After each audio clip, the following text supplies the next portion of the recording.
कक्षा 9 हिंदी काव्य का आज हम जयशंकर प्रसाद जी द्वारा रचित पुनर्मिलन पढ़ेंगे। तो चलिए देखते हैं पुनर्मिलन।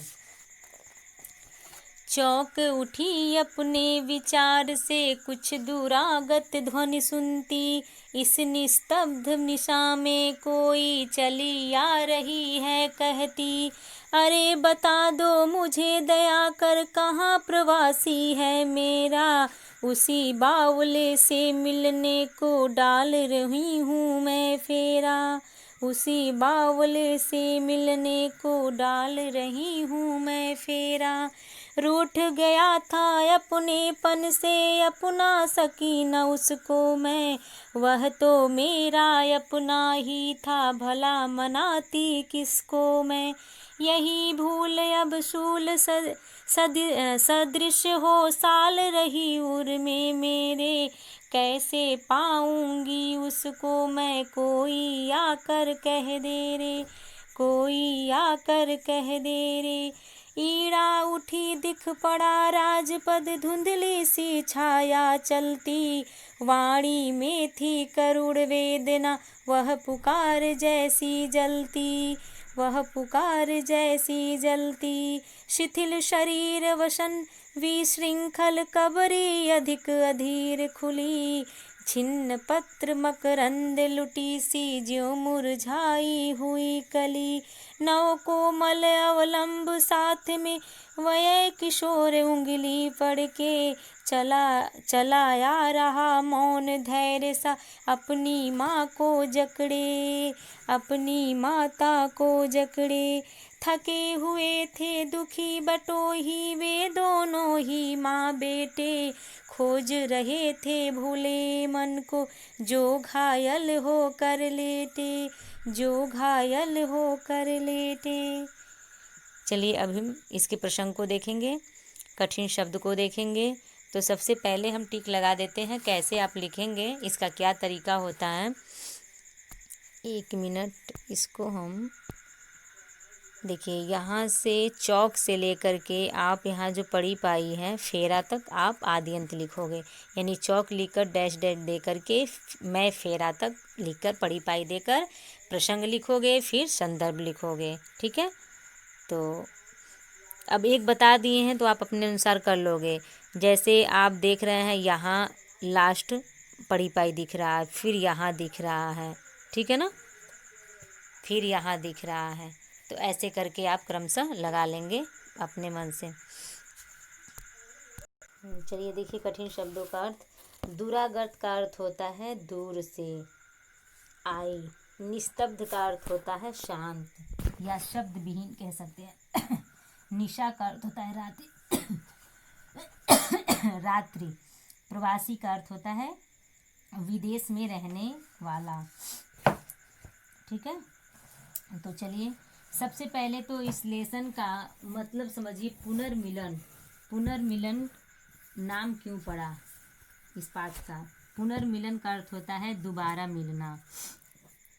तो ये किसकी बात की गई इस कविता में, श्रद्धा मनु के बारे में कही गई है। श्रद्धा मनु कौन थे उसके बारे में पहले जानिए। श्रद्धा मनु इस पृथ्वी के सबसे पहले मानव माने जाते हैं। इस पृथ्वी पर मानव सभ्यता का जब विकास हुआ तो सबसे पहले मनु नामक जो मनुष्य थे वो इस पृथ्वी पर आए। उसके बाद श्रद्धा से मिलन होता है, श्रद्धा से शादी होती है और उनका एक पुत्र होता है, उसका नाम रहता है मानव, मनु का पुत्र मानव। ठीक है, तो एक समय की बात है कि श्रद्धा और मनु यानी दोनों पति पत्नी में आपस में किसी बात को लेकर विवाद होता है और वह घर से निकल जाते हैं। कौन, मनु, यानी अपने पत्नी से नाराज होकर के घर छोड़कर चले जाते हैं। तो उनके खोज में श्रद्धा अपने पुत्र को लेकर के इधर उधर भटक रही है। तो इधर उधर भटकते हुए वह एक राज्य में पहुंचती है। तो उस राज्य के निकट जब वो पहुंचती है तो एक ईड़ा नामक महिला मिलती है। ईड़ा नामक एक औरत मिलती है। जब इसके विलाप को सुनती है श्रद्धा के तो वो चौंक उठती है। और जब वो चौंक रही है तो श्रद्धा के बारे में क्या क्या देख रही है, क्या सोच रही है, वही सब बातें इस शीर्षक में कहा गया, इस पाठ में कहा गया है। अब कुछ बातें श्रद्धा कहेगी, कुछ बातें ईड़ा कहेगी। इन्हीं दोनों के वार्तालाप को इस कविता में बताया गया है। ठीक है, तो चलिए देखते हैं पहले पद को। तो आप प्रसंग में लिख देंगे, आदि अंत कहाँ से लिखेंगे? चौक उठी से लिख करके मैं फेरा तक आप लिखेंगे। अंत शब्द, अंत वाला शब्द लिखेंगे मैं फेरा। उसके बाद आप प्रसंग लिखेंगे। प्रसंग में लिख दीजिएगा, पहले संदर्भ लिखेंगे, उसके बाद प्रसंग। संदर्भ में तो आप जानते हैं कैसे लिखा जाता है। प्रस्तुत पद्यांश हमारी पाठ्य पुस्तक हिंदी काव्य से संकलित पुनर्मिलन कविता से अवतरित है। इसके रचयिता कौन है? जयशंकर प्रसाद है। एक बात और इसमें लिखना, कामायनी का एक छोटा सा ये अंश है। कामायनी का ही अंश आपको मिलेगा उसमें 12वीं क्लास में जब आप जाएंगे तो उसमें दिखाएगा श्रद्धा और मन के बारे में। तो श्रद्धा मन के बारे में वही जब पहला मिलन का होता है उसी के बारे में उस कविता में बताया गया है। और 9th क्लास में पुनर्मिलन दिया है, यानी कि दोबारा वो लोग मिलते हैं। और पहला मिलन 12वीं क्लास में मिलेगा। ठीक है, तो चलिए इसके संदर्भ में आप ये लिख दीजिएगा कि प्रस्तुत पद्यांश हमारी पाठ्य पुस्तक हिंदी काव्य में या हिंदी काव्य के पुनर्मिलन कविता से लिया गया है। यह कविता जयशंकर प्रसाद जी द्वारा रचित कामायनी महाकाव्य से संकलित है। कामायनी महाकाव्य है, ध्यान दीजिएगा, उसी का ये छोटा छोटा अंश अलग अलग हर एक क्लास में दिया है। 9th में भी दे दिया है, 12वीं क्लास में दे दिया है। और प्रसंग में लिख दीजिएगा कि इसमें इस पंक्ति में या इस पद में बताया गया है कि मनु श्रद्धा से रूठकर या रुष्ट होकर कहाँ चले गए हैं? शाश्वत नगर चले गए हैं। देखिए जगह का भी नाम इसमें बता दिया है, शाश्वत नगर चले गए हैं। वहाँ वे संघर्षों में घायल हो गए, यानी कि युद्ध करते हुए वह घायल हो गए हैं।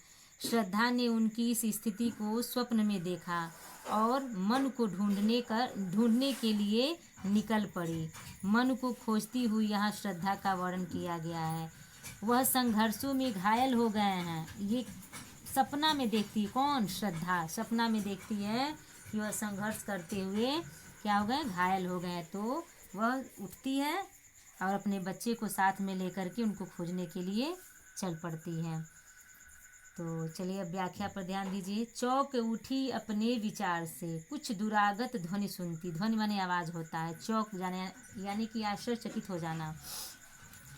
श्रद्धा मन को खोजती हुई जा रही है। रात का समय है, एकांत है, निर्जन वन है, विचारों में डूबी हुई वह चलती जा रही है।